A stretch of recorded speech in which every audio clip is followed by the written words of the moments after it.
Halo semuanya, balik lagi di video dari Geeky Hub. Hari ini kita mau bahas sebuah GPS watch ya, yang sudah cukup lama ditunggu-tunggu, khususnya buat para pelari ya, yang suka olahraga lari udah nunggu-nunggu banget. Apakah jamnya itu adalah Coros Pace 3, Coros Pace 3 ya. Jam terbaru dari Coros, jadi sudah jaraknya sekitar 3 tahun dari Pace 2. Ini yang 3 tahun kemudian akhirnya rilis juga Pace 3. Ini merupakan jam yang waktu di website Coros internasionalnya dia sudah umumin. Banyak banget yang nanyain ke kami kapan keluar di Indonesia, dan ini sebenarnya udah keluar sekitar 1-2 bulan yang lalu ya. Cuma nih baru kita bahas soalnya kita pakai dulu nih beberapa waktu kemarin, baru akan kita bahas gimana sih si Coros Pace 3 ini. Oke, jadi secara fungsi, fitur ya, ini seperti Pace 2, dia merupakan GPS multi sport watch kalau katanya si Coros. Jadi memang bisa untuk berbagai macam olahraga, dan memang Coros itu mengedepankan GPS-nya. Oke, di Coros Pace 3 ini bisa dilihat dari segi bentuk dulu ya, kita lihat.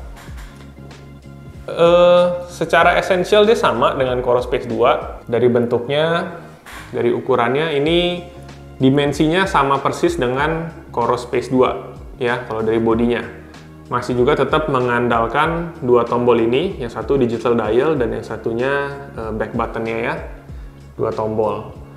Ukuran layarnya juga sama, 1,2 inci, resolusinya masih sama 240x240 pixel, always on display, bahan material layarnya juga masih sama. Nah, yang membedakan adalah yang paling utama nih, sekarang sudah bisa touchscreen ya.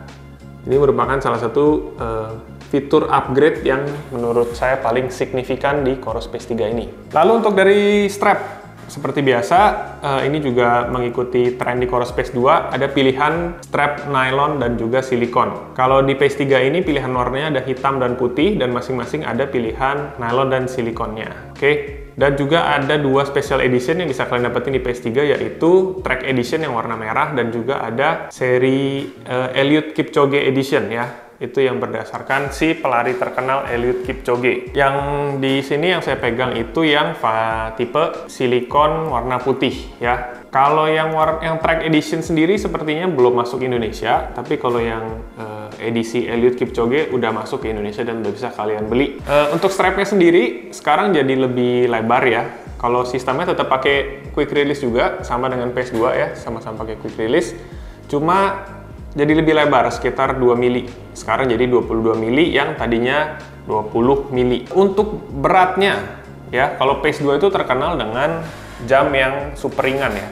Bahkan kayaknya di satu titik itu dia pernah jadi jam paling ringan di dunia. Di Pace 3 ada sedikit penambahan berat, jadi dia sedikit lebih berat, tapi beda sekitar 1-2 gram aja sih dibanding Pace 2. Kalau kalian pakai strap yang nilon itu beratnya totalnya kurang lebih 30 gram. Kalau pakai yang silikon 38 gram. Naik sekitar 1-2 gram ya. Kalau di Pace 2 itu nilon 29, silikonnya itu sekitar 36 gram. Nggak berasa lah ya, 1-2 gram. Oh iya, dan menurut saya strapnya salah satu improvement yang juga cukup berhasil dari Coros ya. Jadi dia membuat desain strapnya tuh agak beda dari motifnya, dan kalau kalian cek nanti untuk nilonnya dia juga ada kayak motif strip-strip gitu, garis-garis. Menurut saya itu sangat nice ya, it's a nice touch dari Coros. Kalau kita balik ke belakang, ini juga salah satu improvement terbesar yang ada di Coros Pace 3 ya. Dari heart rate sensor, optical heart rate sensornya sudah di-upgrade. Ini sudah ada 5 LED dan juga ada 4 foto detektor. Nah, selain lebih akurat, dia juga memungkinkan Coros Pace 3 untuk bisa mengukur pulse oximeter atau oksigen darah atau SpO2 ya. Jadi itu satu lagi fitur barunya, sekarang sudah bisa mengukur SpO2. Perbedaan lainnya lagi mungkin yang bisa kita bahas adalah sekarang koneksinya sudah bisa WiFi untuk sync data. Tapi kalau koneksi ke aksesoris sudah sekarang jadi nggak bisa ANT Plus ya, hanya bisa menggunakan Bluetooth.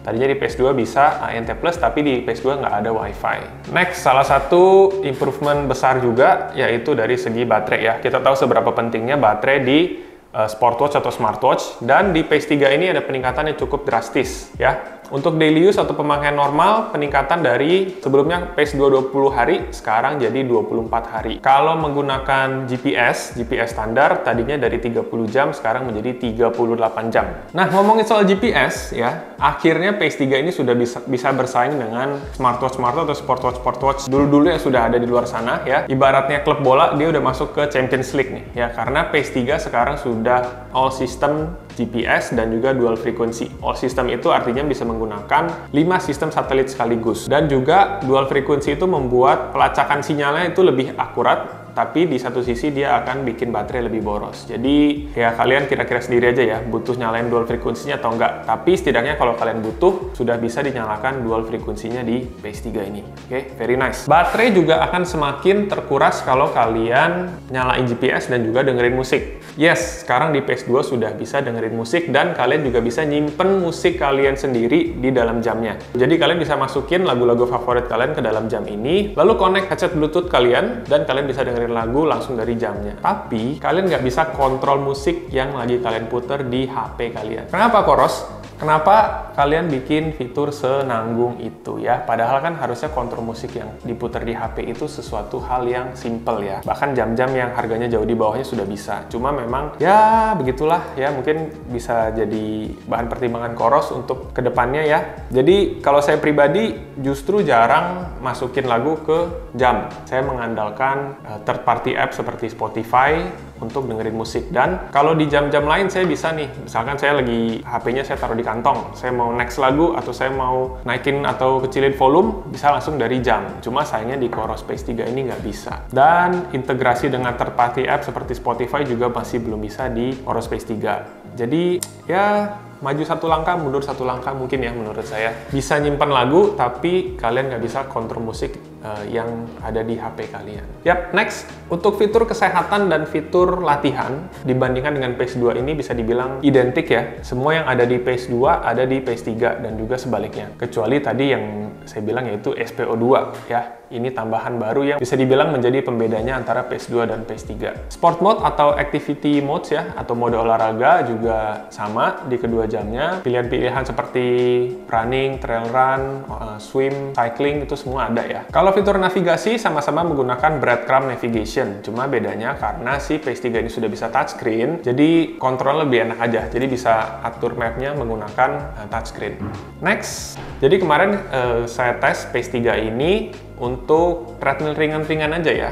Jadi saya mau bandingin dengan ini. Saya bandingin pakai Garmin Forerunner 745. Karena ini yang salah satu jam yang sering saya pakai, jadi saya lumayan hafal dengan bacaan dari 745 ini. Jadi saya pakai bersamaan dengan Pace 3 dan kita bandingin hasilnya. Kita lihat hasilnya.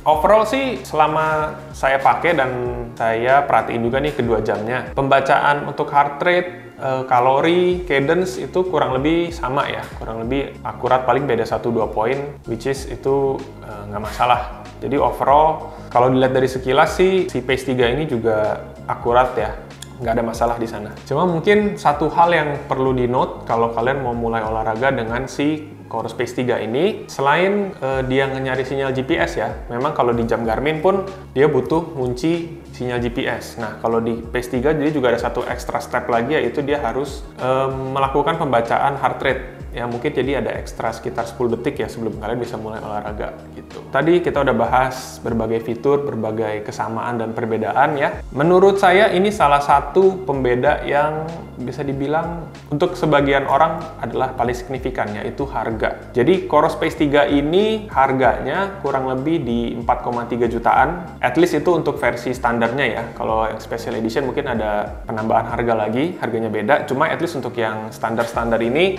di harga 4,3 jutaan. Menurut saya ini very nice move dari Coros karena di range harga 4 jutaan ini tidak ada jam yang selevel dia. Kalau kita lihat ke bawah, Coros Pace 2 Forerunner 55 itu kan di 3 jutaan dan fiturnya memang masih kalah dibanding Pace 3. Sedangkan kalau kita ke atas, bahkan kita lihat Forerunner 255 deh yang udah rilis cukup lama, itu masih lebih mahal dari dia kalau nggak salah ya. Ini dengan fitur yang ditawarkan di harga segini, menurut saya ini value for money-nya cukup tinggi. Jadi ini ada di sweet spot ya. di harga yang nggak terlalu mahal, tapi fitur yang didapetin cukup komplit. Dan makanya saya bilang harganya ini mungkin bisa menjadi faktor utama bagi sebagian orang untuk memutuskan beli si Coros Pace 3 ini. Jadi menurut tim Geeky Hub, kesimpulannya adalah Coros Pace 3 ini jam yang overall bagus ya. Bisa dibilang sangat bagus kalau dilihat dari fitur-fitur penambahannya, dari upgrade-nya dibanding si Pace 2. Dan juga dilihat harganya ya, yang masih cukup affordable, ini jam yang sangat bagus. Memang ada beberapa kekurangan seperti yang tadi saya bilang, mungkin di fitur musiknya. Musik penting nggak penting sih buat sebagian orang, cuma kalau kalian yang kebiasaan dengerin musik dari HP, mungkin agak sedikit